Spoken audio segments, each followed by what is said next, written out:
Fala galera, eu sou o Mets e bem-vindos ao meu canal. Hoje aqui ó com a camisa do LoL, porque quando é camisa do LoL vocês já sabem que é vídeo de One Piece, porque hoje teve o capítulo 1114, isso mesmo. E eu achei um capítulo muito bom trazer aqui uns comentários, conversar com vocês, fazer de novo aquele bate-papo, mas primeiro agradecer aos 50, na verdade 53, se eu não me engano, a gente já está com 53 inscritos, conseguimos bater a meta e agora vamos continuando até chegar aos 100 inscritos. E nesse vídeo assim mais descontraído, resolvi conversar com vocês sobre One Piece. O capítulo se chama Asas de Ícaro e a gente vai ver essa relação do Vegapunk com o Ícaro, né, que é aquela figura da mitologia grega que tinha as asas de cera, se eu não me engano, que voou perto demais no sol e as asas de cera derreteram. O canal do Mets também é cultura. A gente tem nossa história de capa com Yamato e Kinemon conversando e tem essa missão de entregar essa espada para Hakumai, se eu não me engano, né? Uma das regiões de Wano. Nosso capítulo começa mostrando várias pessoas, marinheiros, gente de Logital, tem até o Pauli, se eu não me engano, do Flamingo, o Magellan, e falando sobre esse evento, né, que o mundo de One Piece vai ser afundado, que isso foi revelado no último capítulo, que teve teoria pra caramba. Eu também tava pensando se poderia ser um acontecimento natural, porque One Piece tem esses climas muito bizarros, tipo One Piece tem cada acontecimento bizarro envolvendo ilha, envolvendo a natureza das ilhas. Aí eu pensei, pode ser algo natural, mas pode ser algo criado, cara. E isso é muito presente no capítulo, que vai ser algo criado. Não vai ser tipo meio que proposital isso do mundo ser afundado, que eu já tô meio que dando spoilers do capítulo aqui, mas continuando, né? E, enfim, a gente tem isso do Flamengo lá, trocando a ideia com o Magellan. A gente tem essa fala do Dom Flamingo mencionando que com 5 metros de aumento ia afundar as maiores cidades do mundo de One Piece e questionando que se isso acontecesse o pessoal teria que ir para um lugar mais alto. E qual que é o lugar mais alto do mundo de One Piece e quem vive lá? Que, né, conectando com isso do Dom Flamingo ser um ex-terumbito, conectando com isso do Dom Flamingo ser um terumbito e ter Mary Joyce, que é no topo da headline, que seria tipo o melhor lugar, né, para ficar caso acontecesse isso com o mundo. A gente tem a reação da Ilha dos Homens Peixe, dos próprios Goroseis que tá em Egghead, a essa notícia do Vegapunk. A gente tem o Vegapunk mencionando que alguns dias depois dessa gravação vai acontecer um terremoto que vai abalar o mundo, literalmente. E a gente tem reação do bando da Big Mom, tipo, não sei o que aconteceu em Wano, porque a última vez que a gente viu o bando da Big Mom era caindo lá da cachoeira de Wano. E agora eles estão de volta. A gente tem o Chuchu, que é aquele cachorrinho, tem o Orange Town, tem, tipo, muitas pessoas reagindo a essa revelação do Vegapunk. E com esse aumento, é óbvio que algumas ilhas não vai ser mais habitadas, não vai existir mais praia. E é mostrado também a Okiji, o Jaguar de Sal, aquele carinha que ficava cuidando dos animais lá no arco antes de Water 7, se eu não me engano, Ringo Long Range, se eu não me engano, é esse nome. E tem isso falando que o terremoto não é um desastre natural, então alguém vai causar esse terremoto. E o que rolou? A gente teve um incidente de Lulúzia, que é também mencionado nesse... Não é mencionado diretamente, mas isso que ocorreu o aumento do mar de 1 metro. Então, para aumentar 5 metros, logicamente, 5 ilhas vão ter que deixar de existir por causa desse ataque que vai ter, que isso também é mostrado no capítulo, da Mother Flame. Então, qual vai ser essas 5 ilhas que vão ser atacadas pelo governo mundial para acontecer esse desastre natural? E a gente tem isso dele falando que ele queria paz, né, o Vegapunk, mas ele mencionando sobre os pecados dele, porque querendo ou não ele trabalhava com o governo mundial e criou pacifista, Serafim, e querendo ou não, isso são armas naquele, né, no universo de One Piece. Então, querendo ou não, o Vegapunk é um cientista, mas ele fez muita coisa por aí, né, meio assim, questionável. Aí a gente mostra ele questionando sobre isso, dessa fonte de energia que ele queria criar, que é a Mother Flame. A gente é mostrado pela Mother Flame, que é um negócio assim, tipo todo um equipamento tecnológico com uma chama lá dentro. E o Saturno, que está atacando o Chapéu de Palhas, ele meio que para e vai para lá onde está a Mother Flame para tentar impedir essa mensagem de ser continuada, né? Porque esse é o objetivo lá do dos Goroseis, tentar impedir essa mensagem que tá contando isso tudo pro mundo. E a gente vê nesse capítulo que o Vegapunk não é um personagem mau. E ele queria que, tipo, do fundo do coração dele, que o mundo avançasse, né? Avançasse tecnologicamente e tal. E ele vai começar a contar tudo do início sobre há 900 anos atrás, que é o grande chamariz desse capítulo, a coisa que tá todo mundo comentando. A gente vê os gigantes fugindo do Topman Valkyrie, que ele é aquele porcão assim, que é o Gorosei carequinha, o que tem um bigodão, e ele parece ter uns poderes de fogo. E ele meio que tá sendo um javali com poder de fogo e fora aquelas presas enormes dele.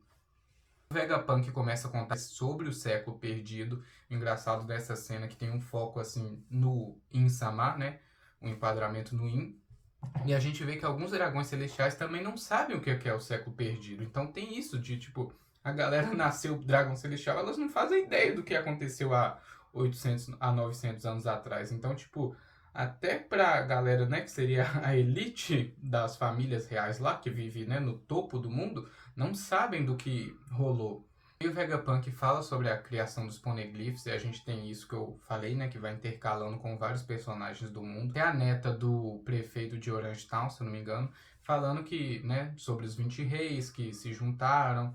O Vegapunk vai mencionando que esse ato de descobrir sobre os poneglyphs também foi um pecado dele, porque esse ato, querendo ou não, é proibido pelo governo mundial.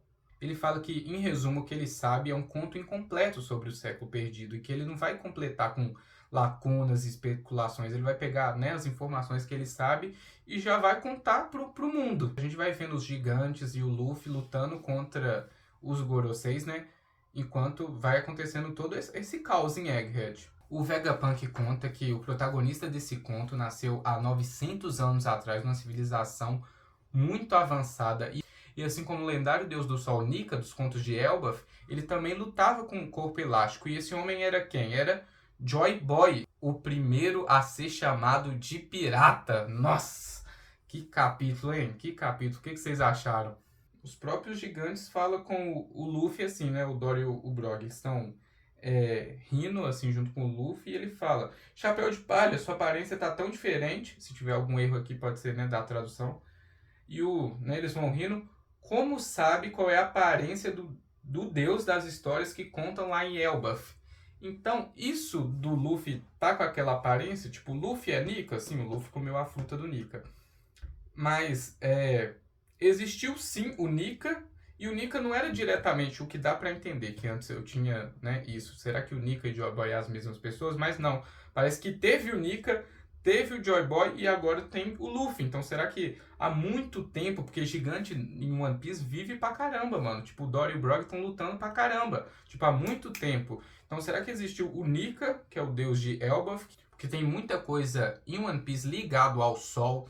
Tem, tipo, os tritões usam uma bandeira de sol. A própria cruz lá na igreja do Kuma tinha um sol no meio. Então isso é sempre ligado, tipo, ao sol, a libertação, e o que é muito interessante, agora a gente vê que o Joy Boy tem esse paralelo com o Nika, então existiu o Nika e existiu o Joy Boy, dá a entender que são pessoas diferentes, e é isso, cara, então tipo, o Joy Boy foi o primeiro pirata, então, muito interessante, e será que a gente vai ver essa ligação do Joy Boy ser o primeiro pirata com, tipo, poneglyphs, a rainha Lily, Insama, e a gente tem isso do Joy Boy ser o primeiro pirata e que tem essas menções a Nika, então, tipo, muito legal agora isso que está acontecendo com o Nika e esse paralelo dele com o deus de Elbaf. Mas é muito interessante dessa ligação da aparência do Luffy com o deus de Elbaf, que vai melhorando esses aspectos de Nika, porque querendo ou não, Nika foi introduzido assim bem depois. Aí vocês falam, mas Skypiea tem menção a Deus do Sol, mas aquela menção não fala de Nika em si, mas fala daquela cobra gigante que existia em Skypiea, que é o Kashigame. E, tipo, então, em Skypiea não tem isso que o pessoal vai falando, já tem menção a Nika. Tipo, não tem, a gente tem muita menção às coisas que estão sendo trabalhadas agora, tipo, tanto, né, na história de capas do Enel, mas não tem essa ligação direta com o Nika em Skypiea que todo mundo fala. Mas é isso, e a gente já tem alguns rumores falando que em novembro a gente já pode ter o arco de Elbaf. E eu não posso esquecer de mencionar com esses rumores aí já do arco de Elbaf, do casamento que ia ter, né, da filha da Big Mom com o Príncipe Loki. Então a gente já tem isso do Príncipe Loki sendo mostrado assim, que ele ia casar com a Lola, se eu não me engano, né, porque a Chiffon é esposa do Gangbash. Só que deu errado, aconteceu tudo aquilo dela fugir e tal. Porque os gigantes é muito reconhecido pelas suas forças. A gente tem gigante na marinha, tem o próprio Dory o Brog, o próprio Harudin. Então teria isso do casamento, né, para fortificar o bando da Big Mom, mas aconteceu que deu errado. Mas agora a gente vai ter muito mais coisa de Elbaf envolvendo Nika, como que eu já disse. E eu acho que vai ser muito bom esse arco que tá vindo, né? E tem Shanks também, porque o Shanks estava em Elbaf, lutou contra o Kid.